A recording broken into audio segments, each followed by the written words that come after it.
et notamment c'est Ferus, je crois, qui m'avait pas mal plu, et Ekmat derrière, et ainsi que leur gardien Kniston.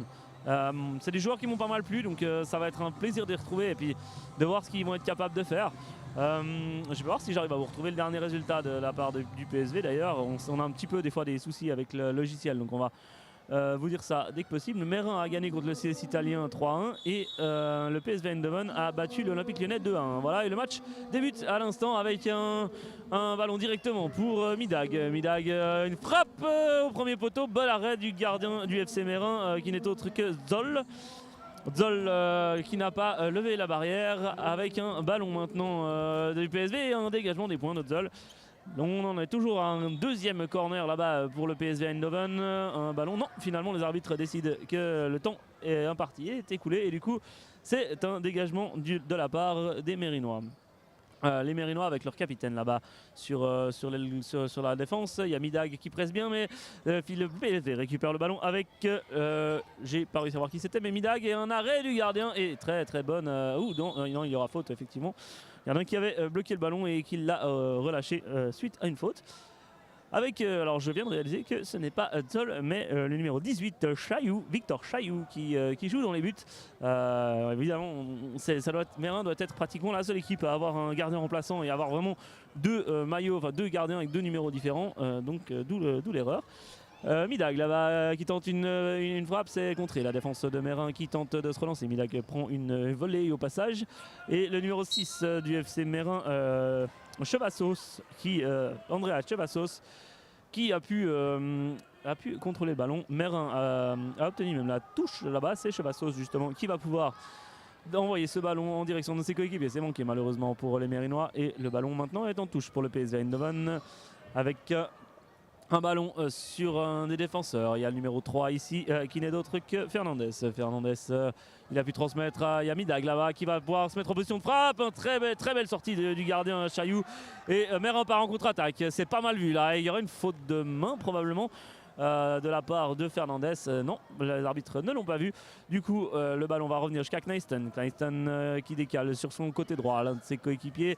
Un ballon mis en avant pour Mikens, mais le ballon est en touche pour les jaunes et noirs. Les jaunes et noirs, mais c'est manqué, c'est dommage, c'est un petit peu mal joué là, c'est joué un petit peu trop vite avec les Mérinois juste devant nous. C'était le numéro 10 Ackerman et là Midag qui va partir seul au but. Il arrive à se défaire du marquage et très bon arrêt de Chailloux. Gros match pour l'instant du gardien mérinois et une très bonne relance là. Un ballon contré, dommage, mauvais contrôle de la part du joueur et là c'est goal. C'était un petit peu étrange comme scénario parce que le ballon s'est retrouvé libre juste entre un attaquant et le gardien. D'ailleurs les deux joueurs se tiennent un petit peu et d'ailleurs le gardien Chailloux se tient encore le poignet hein.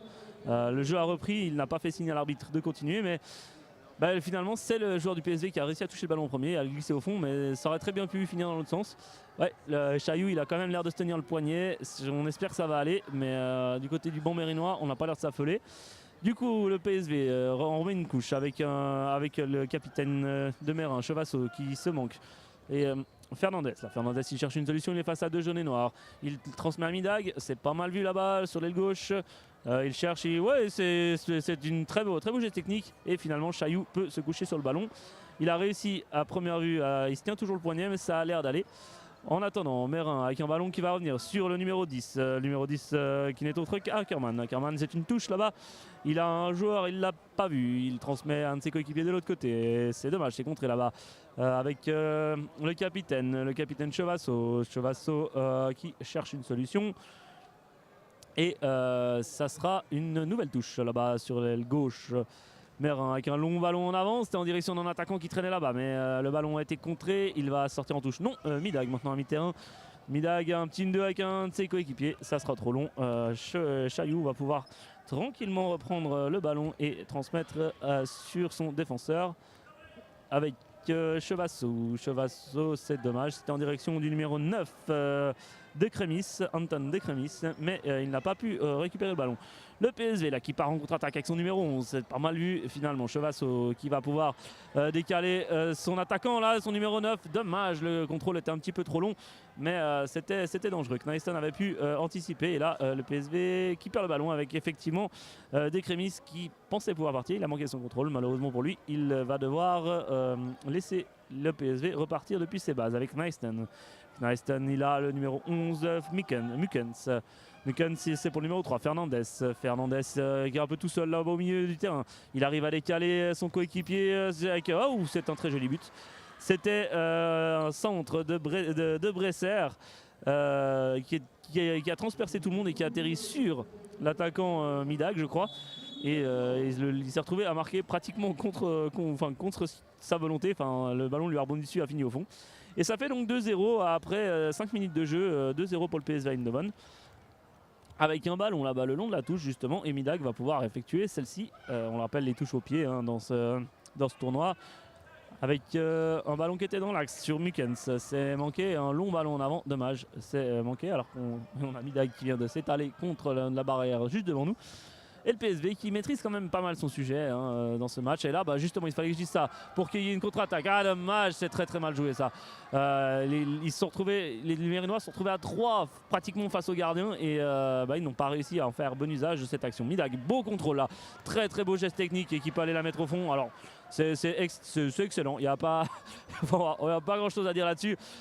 Très bon contrôle qui a mis complètement dans le vent le capitaine Chevasso. Et après, il a eu plus qu'à ajuster le gardien. Très bien joué de la part de Midag. Ça fait 3-0 pile à la mi-match. Le PSV donc qui maîtrise un petit peu son sujet quand même. On sent la différence de niveau entre les deux équipes. Mérin n'est de loin pas ridicule et on sent peut-être un petit peu un manque d'expérience aussi. Et là, il y a eu le numéro 7 de Mérin qui est entré, Neves, avec le numéro 14. Il y a eu pas mal de changements dans l'effectif de Mérin avec Omanga qui est aussi rentré. Mais à première vue, pour l'instant, ça n'a pas en tout cas évolué énormément dans le jeu. Avec le PSV Eindhoven qui cherche une solution. Ils sont à 2 en défense là. Et ils s'en sortent très bien d'ailleurs les Hollandais. Ça fait du coup un 2 contre 1 là pour les Pays-Bas. Et là dommage, Midag qui manque le ballon. Son coéquipier arrive à frapper mais Chailloux était attentif. Chailloux qui se tient quand même toujours un petit peu la main mais ça a l'air d'aller mieux. Et ça frappe juste pas 4 secondes. J'allais vous dire que Mérin avait perdu le ballon. Non, finalement ce n'est pas le cas. Le ballon qui est en touche là-bas sur l'aile droite du PSV.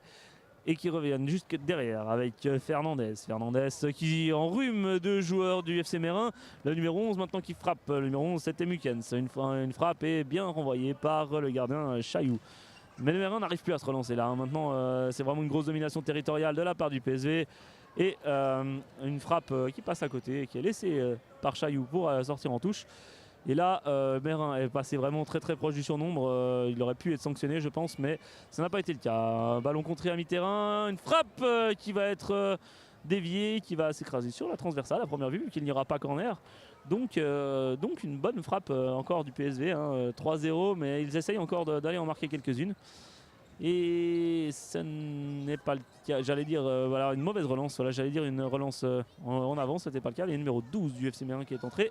J'essaie de vous donner son nom dès que possible, mais là le PSV s'amuse dans la surface et très bon arrêt de Chailloux. Nouvelle frappe, c'est contré encore et le ballon voilà, ressort et là il y aurait faute, c'est aussi une de ces fautes où dans le football des adultes on mettrait un carton jaune parce que c'est vraiment une faute qui coupe le jeu. Là il n'y a pas de carton bien évidemment, mais un ballon à relancer et entre temps le PSV a eu tout le loisir de se replacer. Le numéro 12 du FC Mérin c'est Otero si jamais je parlais de lui tout à l'heure et c'est lui qui a subi la faute, donc voilà l'occasion de citer son nom qui vient de faire son apparition et avec un contrôle dangereux là. Maintenant un ballon en direction du numéro 7, j'ai pas réussi à voir son nom. Un débordement là-bas, c'est le ballon carrément dans les tribunes maintenant. Il y aura donc une touche remise en jeu là-bas en bas. C'est fait, une tête. Il y a eu un contact dans la surface, les deux joueurs ont l'air d'aller. Ça s'intensifie un petit peu quand même comme match. Le numéro 7 de Mérin dont je parlais c'était Neves. Et là où très très belle relance là, de la part de Kneiston en direction de son numéro 10 qui était Ferlust. Numéro 8 maintenant qui est rentré et qui frappe. C'était Bondraba. Et en attendant. Mérin là à 2 contre 1, c'est dommage, c'est mal joué ça. Mérin qui partait à 2 contre 1, mais le numéro 14, Omanga, a complètement manqué son contrôle, ce qui fait que le ballon est sorti en touche. Là encore une nouvelle mauvaise relance qui arrive directement en touche. Le PSV quand même est supérieur à ce FC Mérin là, c'est dommage parce que il y avait moyen de bien faire, mais les Mérinois s'en couplent. Oh, dommage, ouais, c'était presque bien joué. Et là, le numéro 12, ça sera goal. Ouais, alors, ça sera goal de la part du PSV, alors que Otero se roulait de douleur à mi-terrain. Et sur la continuité de l'action, s'il n'y avait pas faute, hein, c'était un contact viril mais sans plus. Dans la continuité de l'action, les Mérinois, un joueur de moins, n'ont pas pu aller faire grand chose pour stopper l'offensive des Bataves. Et donc, il reste un petit peu plus de 2 minutes à jouer et ça fait 4-0. Et alors, le ballon a l'air d'être sorti en touche. Les joueurs comme moi ont entendu un coup de sifflet sans trop savoir. C'était une sortie de jeu. Le numéro 4, Ekmat, qui peut tenter de déborder avec le numéro 7 maintenant, Hurston. On sent quand même. Alors là, on va commenter d'abord cette action avec un goal. Voilà, c'est de nouveau une belle passe et un ballon qui revient dans l'axe. Il n'y avait plus qu'à la pousser au fond. Le nombre de fois où le gardien Chailloux s'est retrouvé seul face à beaucoup trop de monde. On sent une grosse différence quand même entre ces deux équipes. Mais ouais, je disais, le PSV avait quand même commencé avec, on va pas dire ses remplaçants, mais des joueurs qui ont peut-être moins joué, qui n'ont pas souvent été titulaires. Et ils ont quand même déjà bien dominé leur sujet. Et maintenant que les remplaçants ont fait leur entrée, ça devient vraiment très très difficile pour les Mérinois. Il y a quand même quelques contacts un peu virils. Il y a eu Neves qui vient de se relever devant nous, mais qui a pris aussi, qui s'est mangé la bande. Et là, c'est un peu viril là au milieu du terrain, mais entre Neves et un adversaire, le ballon sort en touche pour les Mérinois. Il a un long ballon en chandelle, c'était pas mal vu, mais le numéro 14, Omanga, a encore un petit peu manqué son intervention, c'est dommage. C'est pas la première fois depuis le début de ce match. Un tir, c'est le poteau qui renvoie ce ballon. C'est un tir quasiment depuis le milieu du terrain, un bon tir du gauche qui vient s'écraser sur le poteau gauche de Chailloux, mais celui-ci peut se relever tranquillement. Tentative de le pigeon de Neves qui remet à Omanga. Pour Neves à nouveau, mais alors Omanga à nouveau qui manque son intervention. Alors il me fait mentir parce que là il récupère le ballon, mais pas très longtemps. Ouais, Omanga n'est pas exceptionnel dans ce match, je dois dire, mais à l'image un peu de toute son équipe, il est un cran en dessous. Bonne intervention de Chailloux qui lui fait un bon match, je trouve. Avec le PSV qui récupère à nouveau le ballon avant le milieu du terrain et Ferrust qui cherche une solution. Omanga qui le pousse, il n'y aura rien. Le numéro 4 là-bas, c'est Ekmat. Ekmat, il a une ou deux solutions et c'est Mérin qui va pouvoir se relancer. Mais il n'y a aucun Mérinois en attaque. Et ouais, ça c'est bien joué, ça, du numéro 12 et goal. Mérin, par l'intermédiaire de son numéro 12, David Otero, qui peut partir en contre-attaque depuis sa zone de défense sur un grand pont, avec un grand pont, dribbler le dernier défenseur et pouvoir aller mettre le ballon hors de portée du gardien Kneiston. Et ça sera sur ce but que le match va se terminer. Un match donc qui se termine sur le score de